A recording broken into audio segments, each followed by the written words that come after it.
ആ 36 ലക്ഷം രൂപ മാധവന്റെ ജീവൻ തിരിച്ചു കൊടുത്തു എന്നത് ശരി തന്നെയാ. പക്ഷെ മിക്കവാറും ബാലാമണിയുടെ ജീവിതം തകരുന്നതും ആ പണം കൊണ്ട് തന്നെയായിരിക്കും. ഏയ്, അങ്ങനൊന്നും ഉണ്ടാവില്ല.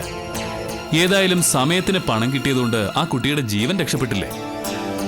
ഇനിയിപ്പൊ എന്ത് സംഭവിച്ചാലും അതൊക്കെ ഫേസ് ചെയ്യാൻ ബാലാമണിക്ക് കഴിയുമെന്നാ എന്റെ വിശ്വാസം. അങ്ങനെ അവൾക്ക് കഴിഞ്ഞാൽ അവളുടെ ഭാവി രക്ഷപ്പെടും. അല്ലെങ്കിൽ ആ ദേവയാനി അവളെ പെടാപ്പാട് പെടുത്തും.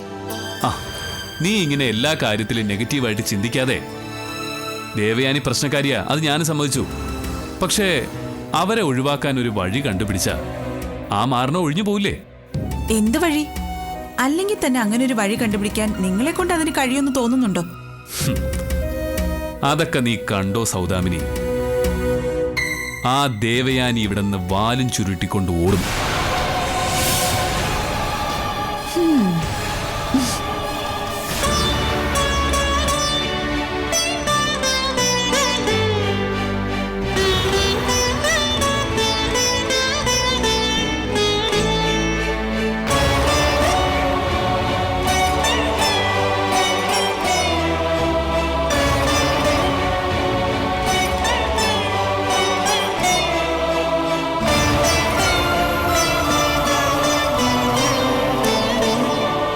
മോളെ, ഈ പാല് കുടിക്ക.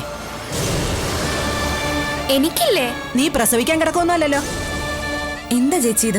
കുട്ടികളോട് ഇങ്ങനെയൊക്കെയാണോ സംസാരിക്കുന്നത്? കുറച്ചുകൂടി മയത്തിൽ പറഞ്ഞൂടെ? എന്റെ രീതി ഇങ്ങനെയൊക്കെയാ, അത് മാറ്റാമെന്നൊന്നും ആരും വിചാരിക്കണ്ട.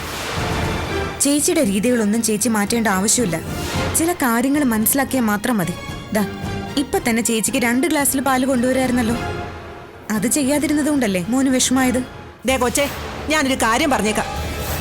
ഇവിടെ ഞാനേ നിന്റെ കൊച്ചിനെ നോക്കാൻ വന്നോന്നുമല്ല. അതുകൊണ്ട് ഇതിന്റെ കാര്യങ്ങളൊന്നും എന്നോട് പറയുകയും വേണ്ട. ചേച്ചി, ഞാൻ അങ്ങനൊന്നും അല്ല പറഞ്ഞത്. നമ്മൾ ഒരു വീട്ടിൽ ഒന്നിച്ച് താമസിക്കുന്നു. അപ്പോ ആ ഒരു ഒരുമ നമ്മുടെ എല്ലാ പ്രവൃത്തിയിലും വേണ്ടേ? എന്റെ ജോലി ചെയ്യാനാ ഞാനിവിടെ വന്നത്. അത് വൃത്തിയായിട്ട് ചെയ്യാനും എനിക്കറിയാം. ദാ മോൻ കുടിച്ചോ. ചേച്ചി, ചേച്ചിക്ക് ഞാൻ പറയുന്നത് എന്താന്ന് ഇപ്പോഴും മനസ്സിലായിട്ടില്ല. എന്നെ പറഞ്ഞ് മനസ്സിലാക്കാൻ വേണ്ടി കൊച്ചു മെനക്കെടണ്ട. ഞാൻ ചില കാര്യങ്ങളെ കൊച്ചിന് അങ്ങോട്ട് പറഞ്ഞുതരാം. ഇന്നലെ വരെ കൊച്ചി ഈ വീട്ടിൽ എങ്ങനെ കഴിഞ്ഞു എന്നൊന്നും എനിക്ക് അറിയണ്ട. പക്ഷേ ഇന്നു മുതൽ എന്റെ ചിട്ടയ്ക്കനുസരിച്ച് മാത്രമേ ഇവിടെ ജീവിക്കാൻ പറ്റൂ. എപ്പ എഴുന്നേക്കണം, എപ്പ കുളിക്കണം, എപ്പ ആഹാരം കഴിക്കണം, ഒരു ദിവസം എന്തൊക്കെ കഴിക്കണം, കഴിക്കരുത്, അങ്ങനെ കൊച്ചിന്റെ കാര്യങ്ങളെല്ലാം ഇനി മുതൽ ഞാനാ തീരുമാനിക്കുന്നത്. അതനുസരിച്ച് മാത്രമേ മുന്നോട്ട് പോകാവൂ. കേട്ടല്ലോ? അതിലേതെങ്കിലും ഒന്ന് തെറ്റിച്ച ഈ ദേവയാനിയുടെ വിധം മാറും.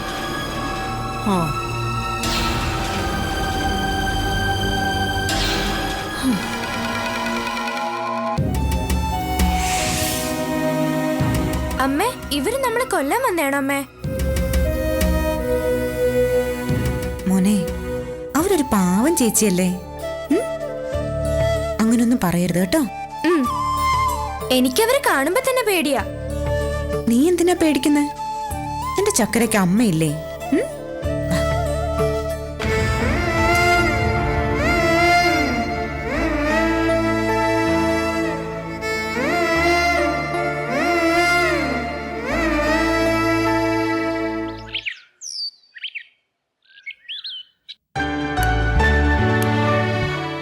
ആനന്ദിന്റെ ഹരിയേട്ടന്റെ ഉറപ്പിലാ ഞാൻ അവരെ പോകാൻ സമ്മതിച്ചത്. ആരെയാ ഹരിയേട്ടൻ അവർക്കൊപ്പം അയച്ചിരിക്കുന്നത്? എന്താ അവരുടെ പേര്? അവരുടെ കോണ്ടാക്ട് നമ്പർ എനിക്കൊന്ന് വേണം. ഇടയ്ക്കിടയ്ക്ക് വിളിച്ച് വിശേഷങ്ങൾ തിരക്കാലോ. അവരെന്തെങ്കിലും കുഴപ്പങ്ങൾ കാണിക്കുന്നെങ്കിൽ അത് അപ്പപ്പ ചോദിച്ച് മനസ്സിലാക്കാലോ. എന്താ മിണ്ടാതെ നിൽക്കുന്നത്? എന്താ അവരുടെ പേര്? അബി, എനിക്ക് അവരുടെ പേരോ അവരാരാണെന്നോ ഒന്നും അറിയില്ല. അതൊക്കെ ഹരിയേട്ടന്റെ ഏർപ്പാടാ. നിനക്കത് അറിയണമെന്നുണ്ടെങ്കിൽ ഹരിയേട്ടനെ വിളിച്ച് ചോദിച്ചു നോക്ക്.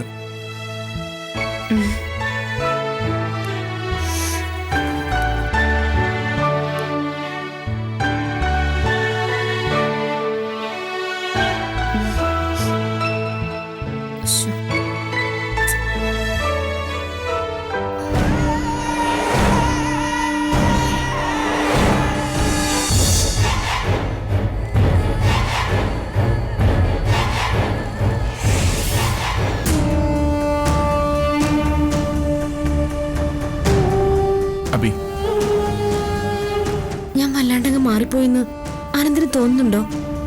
ഞാൻ എന്തെങ്കിലുമൊക്കെ ചെയ്യുന്നുണ്ടെങ്കിൽ, കടുംപിടുത്തം പിടിക്കുന്നുണ്ടെങ്കിൽ അത് നമ്മുടെ കുഞ്ഞിനെ ഓർത്തിട്ടാ. അത് മനസ്സിലാക്കിയിട്ടും എന്തിനാ എന്നോട് ഇറിറ്റേഷൻ കാണിക്കുന്നത്? അബേ, ഞാൻ ഇറിറ്റേറ്റഡ് ആവുന്ന കാര്യങ്ങൾ ആലോചിച്ചാൽ നിനക്ക് മനസ്സിലാക്കാവുന്നേ ഉള്ളൂ. ആരെയും വേദനിപ്പിച്ചുകൊണ്ടാവരുത് നമ്മുടെ കുഞ്ഞിന്റെ വരവ്. അതെനിക്ക് നല്ല ആഗ്രഹമുണ്ട്. അങ്ങനെ അവൻ നമ്മുടെ കയ്യിലേക്ക് വരാൻ പാടില്ല. ആ സ്ത്രീയുടെ കണ്ണീര്, അതിന് ഒരുപാട് വിലയുണ്ട്. അവരറിഞ്ഞൊന്ന് ശപിച്ച ഈ ജന്മത്ത് എനിക്കും നിനക്കും മനസ്സമാധാനം കിട്ടുമോ? ഒന്ന് ചിന്തിച്ചു നോക്ക്.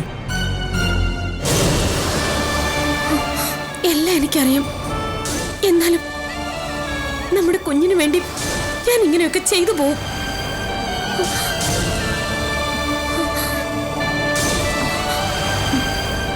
ഞാൻ ആ സ്ത്രീയെ വല്ലാണ്ട് വേദനിപ്പിച്ചോ? അങ്ങനെ തോന്നിയോ? നമ്മൾ ഇതുവരെ ചെയ്യുകയും പറയുകയും ചെയ്ത കാര്യങ്ങളൊക്കെ അവരുടെ മനസ്സ് വേദനിപ്പിക്കുന്നത് തന്നെയാ. അല്ലാന്ന് പറയാൻ പറ്റുമോ അബിക്ക്? ഞാൻ അങ്ങനെ ഉദ്ദേശിച്ചിട്ടൊന്നുമല്ല. അബി, കുഞ്ഞിന്റെ കാര്യത്തിൽ നീ ഇപ്പൊ തന്നെ ഇത്രയും പൊസസീവാ. നിനക്ക് എന്നെ നിന്നെ കൺട്രോൾ ചെയ്യാൻ പറ്റുന്നില്ല. ഇനി മുന്നോട്ടുള്ള ഓരോ സ്റ്റേജിലും നീ എങ്ങനെയായിരിക്കും പ്രതികരിക്കാന്ന് എനിക്ക് നല്ല പേടിയുണ്ട്.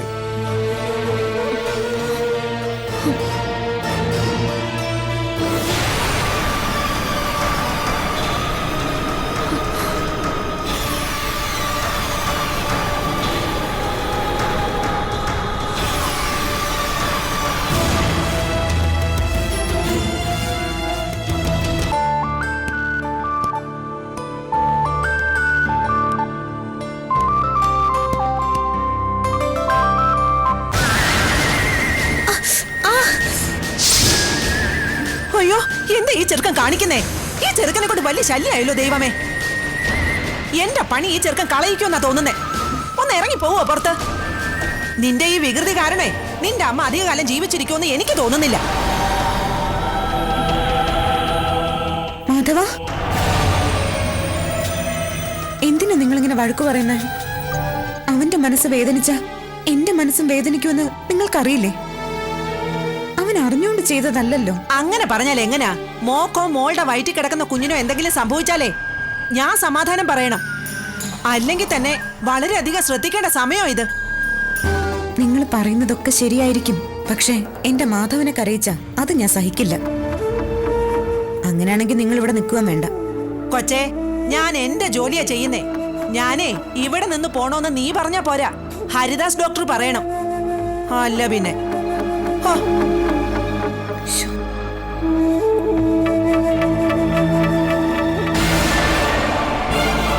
മാധവ മോനെ,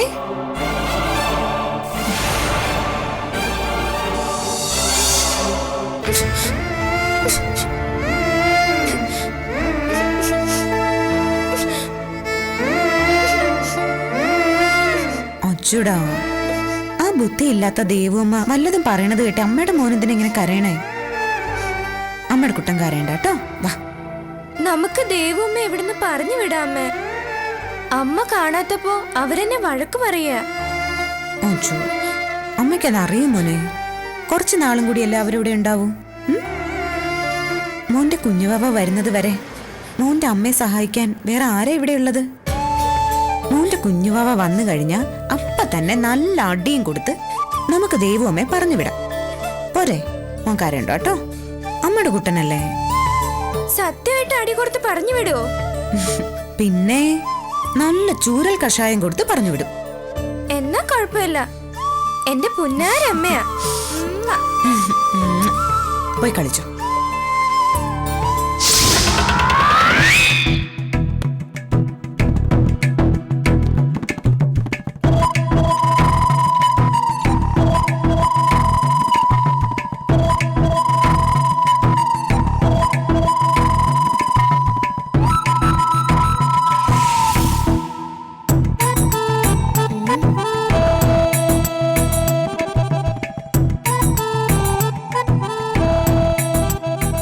ഇവരുടെ അഹങ്കാരം നമുക്ക് തീർത്തു കൊടുക്കണം. എന്നെ കുറിച്ച് അമ്മയോട് എപ്പോഴും പരാതി പറയല ഇവരുടെ പരിപാടി. എന്നാ പിന്നെ ഇവരെ ഇവിടുന്ന് ഓടിച്ചിട്ടേ നമുക്ക് വിശ്രമമുള്ളൂ. ഓടിക്കൊന്നും വേണ്ട, അവരെ നന്നായിട്ടൊന്ന് പേടിപ്പിച്ചു വിട്ടാ മതി. ശരി, അങ്ങനെയെങ്കിൽ അങ്ങനെ. അതിനിപ്പോ എന്താ ഒരു വഴി? അതിനൊക്കെ വഴിയുണ്ട്. ചേച്ചി ഒരു കാര്യം ചെയ്യ്, മുൻവശത്ത് പോയി കോളിംഗ് ബെല്ല് ഒരു 3-4 പ്രാവശ്യം അടിച്ചിട്ട് അടുക്കള വാതിൽ കൂടെ ഇങ്ങ് വാ. ശരി.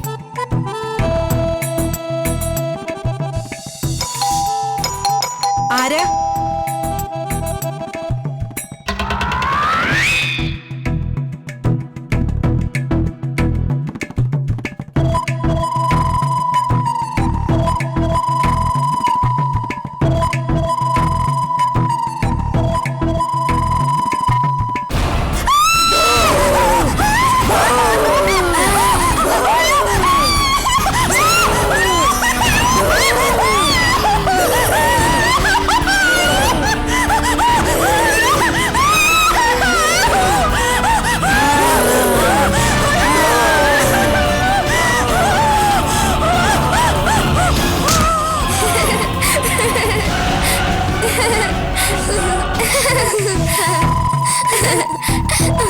സംഗതി കലക്കല്ലേ?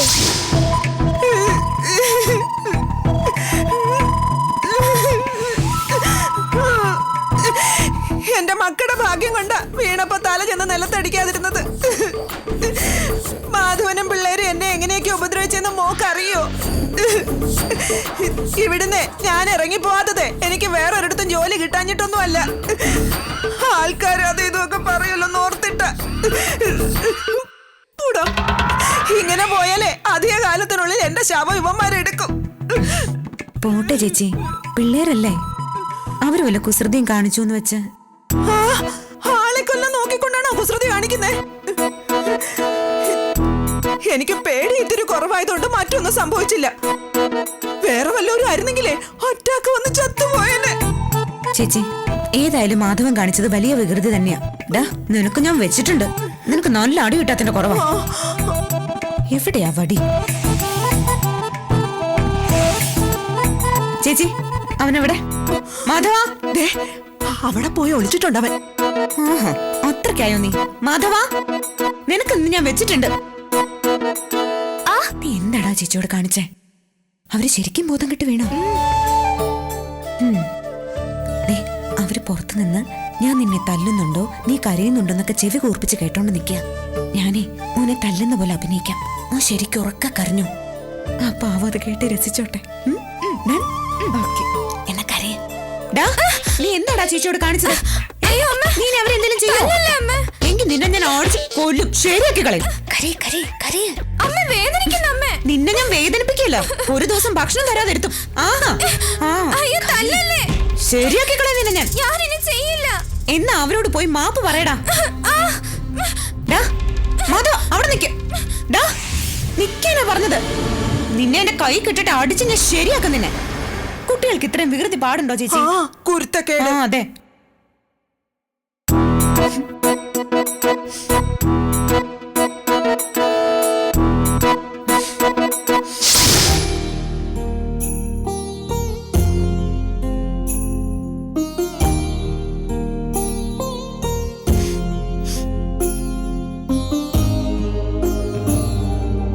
നീ എന്താ ഇവിടെ ചെയ്യുന്നേ?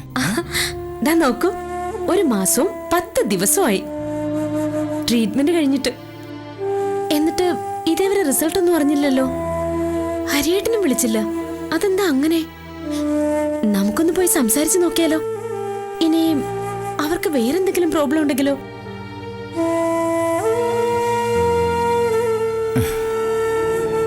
എന്ത് പ്രോബ്ലം ഉണ്ടാവാനാ? അങ്ങനെ എന്തെങ്കിലും ഉണ്ടായിരുന്നെങ്കിൽ ഹരിയേട്ടൻ നേരത്തെ നമ്മൾ അറിയിക്കായിരുന്നല്ലോ. അപ്പൊ പിന്നെ ഇത്രയും ദിവസം വൈകുന്ന എന്താ? എന്തോ പ്രശ്നമുണ്ട്, അത് ഉറപ്പാ. അതെ, നീ വെറുതെ ആവശ്യമില്ലാത്ത ഓരോന്നാലോചിച്ച് ടെൻഷൻ അടിച്ച് അസുഖമൊന്നും വരുത്തി വെക്കണ്ട കേട്ടോ. ഇത് ആവശ്യമില്ലാത്ത കാര്യമല്ലല്ലോ. എന്തായാലും നമുക്ക് ഹരിയേട്ടനെ കണ്ടേ പറ്റൂ. ശരി, കാണാം. പറ്റില്ല, ഇപ്പൊ തന്നെ കാണണം. അവരുടെ പ്രോബ്ലം എന്താണെന്ന് എനിക്കിപ്പൊ തന്നെ അറിയണം. ആനന്ദ് ഹരിയേട്ടനെ വിളിച്ചൊന്നിങ്ങോട്ട് വരാൻ പറയും.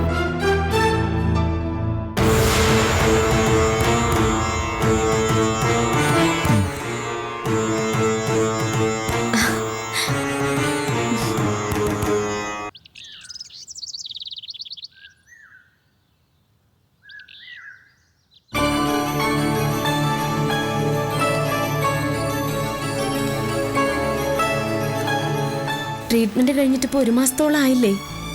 എന്നിട്ടും പോസിറ്റീവായിട്ടൊരു റിസൾട്ട് നമുക്ക് കിട്ടിയില്ലല്ലോ. ഇനി അവർക്ക് എന്തെങ്കിലും പ്രോബ്ലം ഉണ്ടാവാൻ സാധ്യതയുണ്ടോ? ഹരിയേട്ടൻ എന്താ തോന്നുന്നേ? എനിക്ക് നല്ല ടെൻഷനുണ്ട്. അബിയുടെ ടെൻഷൻ എനിക്ക് മനസ്സിലാവും. കുറച്ചുകൂടി ഒന്ന് ക്ഷമിക്കേ. ഇത് നോർമൽ പ്രഗ്നൻസി അല്ലല്ലോ. സറോഗേഷൻ ചെയ്യുന്ന കേസുകളിൽ സ്വാഭാവികമായിട്ട് വളരെ ലേറ്റ് ആയിട്ടുള്ള പ്രഗ്നൻസി റിസൾട്ട് വരാറുണ്ട്. അബി ഇപ്പൊ ഈ കാര്യത്തെക്കുറിച്ച് മാത്രമാ ചിന്തിക്കുന്നേ.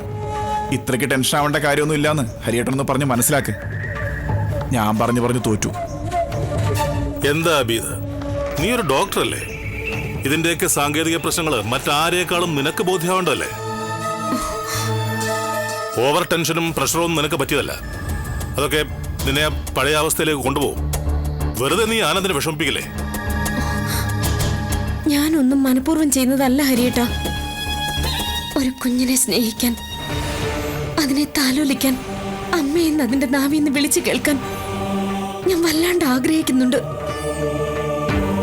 എന്റെ ആ മനസ്സ് എനിക്ക് മറച്ചു വെക്കാൻ കഴിയില്ല.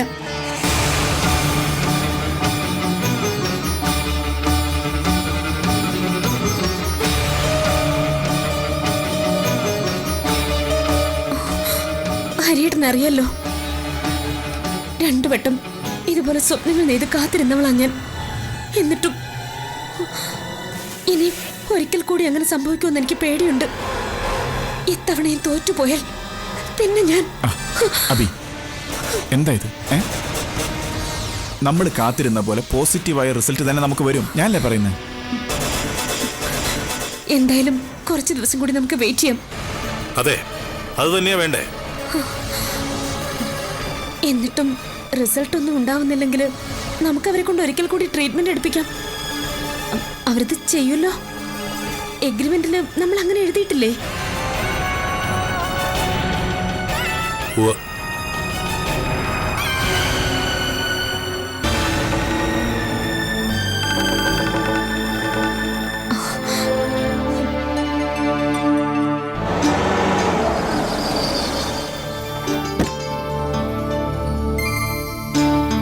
അല്ല, ഇതാര് ഡോക്ടർ സാറോ? എന്റെ സാറേ, ഈ കൊച്ചിന് യാതൊരു വിശേഷവും ഇല്ല. ഇനിയും വെറുതെ ഞാൻ ഇവിടെ നിന്ന് സമയം കളയണോ? നിങ്ങൾക്ക് ഇവിടെ നിൽക്കാൻ എന്തെങ്കിലും ബുദ്ധിമുട്ടുണ്ടോ? ബുദ്ധിമുട്ടുണ്ടോന്ന് ചോദിച്ചാ യാതൊരു സൗകര്യവും ഇല്ലാത്ത ഇവിടെ നിന്നിട്ട് ഒരു സുഖമില്ല സാറേ. ഇപ്പൊ ഉള്ള സുഖമൊക്കെ മതി. നിങ്ങൾ പോയി ബാലാമണി വിളിക്കേ. ഓ,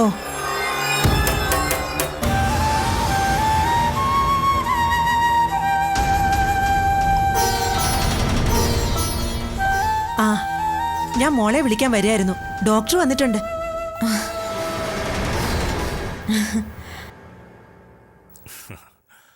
ബാലാമണിക്ക് എന്നെ കാണുന്നത് തന്നെ ഇപ്പൊ പേടിയല്ലേ? അയ്യോ, ഞാനെന്തിനാ ഡോക്ടറെ പേടിക്കുന്നേ? ഡോക്ടർ ഞങ്ങളെ സഹായിച്ചിട്ടല്ലേ ഉള്ളൂ. ഡോക്ടർ ഇരിക്കൂ. ബാലാമണിക്കറിയാലോ, നമ്മള് വിചാരിച്ച പോലെ പോസിറ്റീവ് റിസൾട്ട് ഇതുവരെ കിട്ടിയിട്ടില്ല.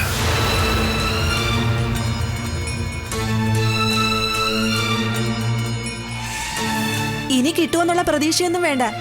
ഡേറ്റ് വെച്ച് നോക്കിയാലേ എന്തെങ്കിലും ആകാനുള്ള സമയമൊക്കെ കഴിഞ്ഞുപോയി.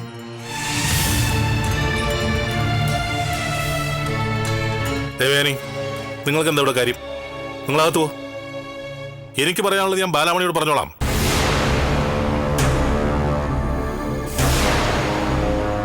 സാർ എന്താ പറഞ്ഞു വരുന്നേ? പോസിറ്റീവ് റിസൾട്ട് ഉണ്ടാവാത്തത് എന്റെ കുറ്റം കൊണ്ടാണെന്നാണോ?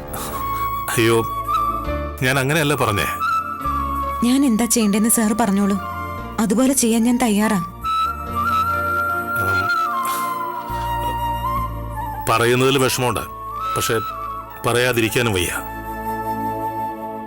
ഒരിക്കൽ ട്രീറ്റ്മെന്റ് ശരിയായില്ലെങ്കിൽ വീണ്ടും ചെയ്യണം. അങ്ങനെ എഗ്രിമെന്റിൽ എഴുതിയിട്ടുണ്ട്. അന്നാ എഗ്രിമെന്റ് ഞാൻ ഡീറ്റെയിൽഡായിട്ട് വായിച്ചു നോക്കിയൊന്നുമില്ല. എഗ്രിമെന്റിൽ ഇപ്പം അങ്ങനെ പറഞ്ഞിട്ടുണ്ടെങ്കിൽ അങ്ങനെ ചെയ്യാൻ ഞാൻ വില്ലിങ്ങാ. സാർ അതോർത്ത് വിഷമിക്കണ്ട.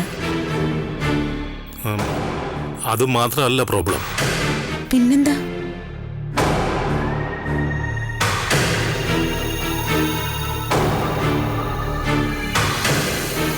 സാർ പറയൂ സാർ. ചെല്, മോനകത്ത് പോയി കളിച്ചോളൂ. മുഞ്ചല് പോയി കളിച്ചോ. എന്താ സർ, വേറെന്തേലും പ്രശ്നമുണ്ടോ? പറയുന്നത് കൊണ്ട് മറ്റൊന്നും വിചാരിക്കരുത്. ബാലാമണിക്ക് മാധവനോടുള്ള അറ്റാച്ച്മെന്റ് എനിക്ക് നന്നായിട്ടറിയാം. പക്ഷേ അവര് വാശി പിടിച്ചാൽ എനിക്ക് എന്ത് ചെയ്യാൻ പറ്റും? ഇനി ട്രീറ്റ്മെന്റ് എടുത്തു കഴിഞ്ഞാൽ ബാലാമണിക്ക് ഇങ്ങോട്ട് വരാൻ പറ്റില്ല.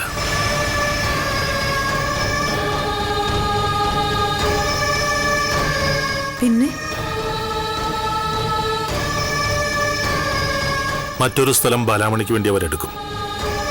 അവിടെ താമസിക്കാൻ കഴിയണം. അയ്യോ, അത് വേണോ സർ? വേണോന്ന് അവർക്ക് നിർബന്ധം.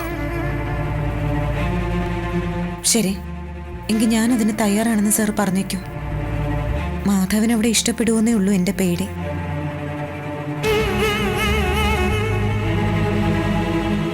ബാലാമണി തനിച്ച് അങ്ങോട്ട് വരുന്നേ. മാധവൻ ഇവിടെയായിരിക്കും.